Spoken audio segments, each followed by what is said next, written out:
Wall Street Memes Casino, I'm fine. and Sportsbook. This is Oscar Bevis for IFLTV. Spence, thanks for having me down today at the opening of Duffy Boxing.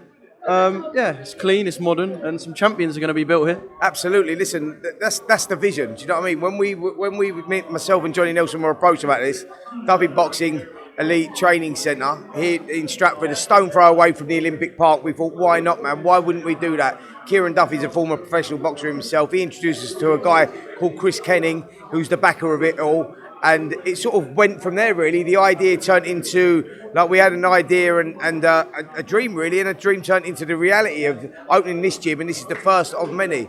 I rewind to people like Anthony Joshua when he first walked into Finchley ABC, his background, where he come from and everything else. We're in an area here, high gun crime, knife crime, do you know what I'm saying? If we can, give a little something back to this community, get the kids off the streets, get them into boxing, and this is for all levels, by the way. Like, whether they become a champion or don't become a champion, boxing teaches them the right things in life, the right disciplines in life, like respect others, you know what I mean? It just puts them on that right journey. And I think that's really, really important for us. And that's why opening the gym here in this area is such a good thing, because you never know, man. We might find that Anthony Joshua, like I say, when he walked into Finchley ABC, the kid had all sorts of problems. Fast forward like 12 years, 13 years, and look at him. And I'm sure he never knew that when he first walked into the gym. He did not want to box. He didn't come down there for that. So his cousin Ben Alimi brought him into the gym. He didn't want to come into box. He was into his football and running and weights and whatnot. And he's like, yeah, I'll come down there, see what it's like, because he had an asthma against him. He couldn't go out, because of the life that he was living. And boxing transformed his life, and that can do it for every other kid, whether they're doing, whether they want to do it professionally or whether they just do it as a discipline. It teaches them that right self-respect. There's some motivation on the walls behind you. And one of them is European champion, the man himself, Mr. Spencer Oliver. The body might not look the same nowadays, but hey, there he is. Do you know what the worry was? I had to tell you all that it was me up there, you know what I mean? There's a bit of light, I can't really... Yeah. But no, it was, listen, many years ago, boxing done it for me, transformed my life. Do you know what I mean? Like it does millions of others. And we've had so much good support here to turn up here today, because people recognise our dream and our vision. Do you know what I mean? It's not just about producing champions, it's about getting the kids off the street, and that is the most important thing. So this is like one of many, by the way. We're starting here and we're going to open them up and down the country, and it's going to be a great journey, man. And the support we've had is brilliant. We've got Tony Yoka, former Olympic champion, he's coming down. Obviously, Johnny Nelson's here, Dennis Hobson's turned up. He's got other fighters coming down as well. So, yeah, it's brilliant, mate. And the media coverage as well, fantastic. We're all here for... Aziz as well, he's popping in a bit. Yeah. Oh, brilliant, big man. I love Dan. One of the nice people in boxing. I mean, there's a lot, let me say. That's what I'm saying. Like, so as soon as I said, look, Dan, we're opening, he's like, mate, I'm in, let's go. Do you know what I mean? So, and he didn't even, it weren't because of the free champagne with him. Not like you lot. It's like you had to tell you, there's a few hors d'oeuvres and a bit of champagne here. Yep, Spence, we're in. You know what I mean? Baited me right out. So, a gym associated with yourself, does that mean we could potentially look at a Spencer Oliver comeback? I hope so, mate. That's what the dream is, mate. Oh, no, not a comeback. No, I thought you meant finding the next Spencer Oliver. I said the dream is like... No, I'm on about a Spencer Oliver comeback in the ring, you. Oh, me? Nah, man, come on. I don't know if you've seen Johnny Nelson. You seen Johnny Nelson right now? You seen him trimmed up? He's looking good. You know what I mean? Like, there's your comeback, mate. There's your comeback. I'm now the guy that's just, I'm going to be mopping him down, mate, feeding him a bit of water, giving him a bit of advice. That's where we go. Johnny Nelson, let's get him back in the ring. Just a couple of other boxing things I want to talk to you about.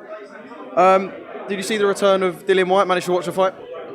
I did. I did see that, and I felt frustrated for him, actually, because of the trouble that he's had outside of the ring. He dealt with it the right way, which was the way that it should have been dealt with. He went underground, went quiet, proved his innocence, which was the most important thing. He gets the comeback fight against Christian Hammer, who's known to be tough. Should have took him a few rounds. And Christian quit on his stall, and I felt sorry for Dillian for that reason. It was a frustrating night for him, because he wanted more rounds and he wanted to do, he wanted to put this bad time behind him. And but look, on the plus side, he got the victory, but it was a frustrating one. He was working well, to the jab, to the body, this and that. He was only really warming up. Big right hands over the top, the power looked good. But it's frustrating for him. I felt sorry for him, but I'm glad he's back and he's got the win. Before I talk about a potential fight for Dillian, I'm going to say, did you watch Joe Joyce on Saturday? I watch everything, mate. I watch everything. So, I did watch Joe Joyce. there is a lot of work that needs to be done. Like, there was a lot of concerns there for me with Joe Joyce. All right, he got Cash Ali out there, in the end, and he was dominating the fight. But Cash, winging over those right hands, like he was bowling a cricket ball at times, but he was catching Joe with too much frequency. And that is a concern for me, because after the first Zhale Zhang knockout, you thought, right, Joe, if you're going to turn this around, you have to have that adaptability. And he didn't show us that adaptability. He went in there, he done the same thing and paid the price again. Second fight. So you come out there, he comes back and you think, right, now, this is it. This is a chance for you to show us you've been working on stuff, Joe, and you've changed a little bit, but it was the same stuff. And that worries me and concerns me because I love Joe Joyce, by the way. An unbelievable geezer. He really is a lovely guy. But you just worry for him at top level what he'll be like, I mean, there's still big fights out there for him. But time's not really on his side, so it's like, he's got to go now. I wanted to see a better performance than what I did. I mean, it could be a bit of a harsh call for anyone other than him to make on his career, and I suppose it will be down to him if he is to choose to do so. But do you look at Joe and think that's a fighter that perhaps should have retired after the second defeat to Zhang? No, I don't think so. I think that, he's still got points to prove there. He's still got stuff to do, and there's still big fights out there for him.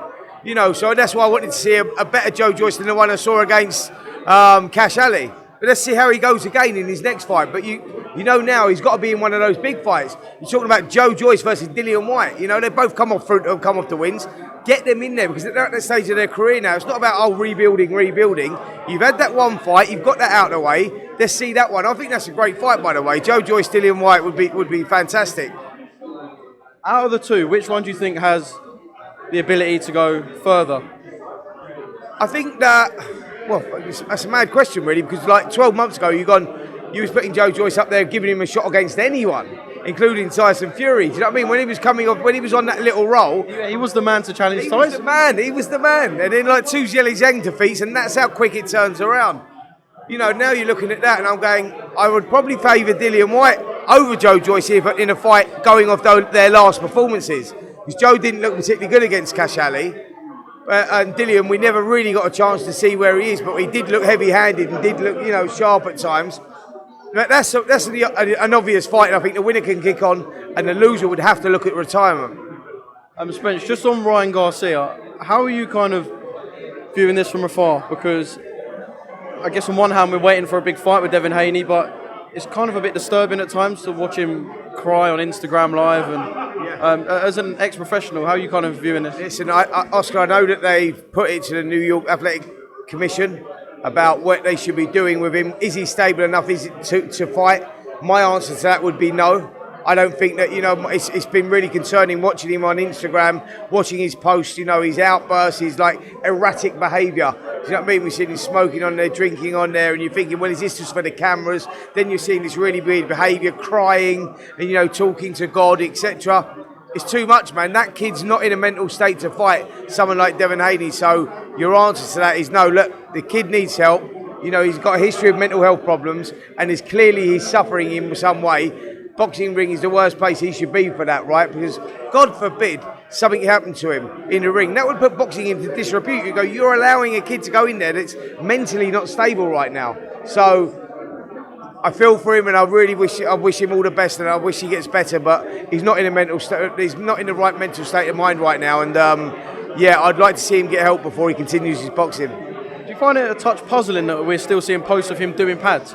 He's still doing pads with Derek James, and obviously we don't know what it's like in their gym, but it seems to be as if everything's kind of normal until it gets to 10 o'clock at night and he jumps on Instagram Live. He's still training and in the gym. Mate, it's very, very weird, man. It's strange. I don't know what's going on, if I'm totally honest. It's all a little bit confusing, but the bits that you are seeing where he's posting these, like I say, erratic videos, you look at that and you go, mate, come on, this kid needs help.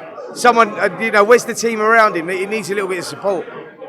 Just one more thing, Dalton Smith fighting Jose Cepeda this weekend. How do you see that fight going? It's a great fight, A fair play to Dalton Smith and Matchroom for taking that fight against Cepeda, because he's a tough cookie. He's been there, seen it, done it. It's a massive test for Dalton Smith, a coming-of-age fight in many ways, because he's stepping up into real world-class level. I mean, the fight that we all want to see on these shores, Dalton Smith versus Adam Azim, that's a great fight, but Cepeda's tough, man. So I think what we find out is, where Dalton Smith is in his career, you know, if he can compete at that level, because everything he's done so far has looked absolutely fantastic. Now he's stepping up, and it's a massive test. Do you think we'll see Dalton Smith and Adam Azim kind of at this stage in their career? Or do you think it's something we're going to see 3-4 years down the line? No, I'd like to say that that's one of the big fights that we could still see on British soil. You know, all these big fights now and whatnot are going over to Saudi, but that's one of those fights I go, that's a stadium fight. That could be a stadium fight. If it's built right, they are two of the best prospects in the country, pound for pound, out of all the weights. Let's see it happen, man. It shouldn't have to be about what's on the line, whether it's a world title on the line, you know. You got a British champion, you got a European champion. Let's go. The loser can rebuild, come again. They're still young kids, you know. So I think it's a great fight. Yeah, definitely. I think it's a fight that the British public would love to see. Wall Street Memes Casino I'm fine. and Sportsbook.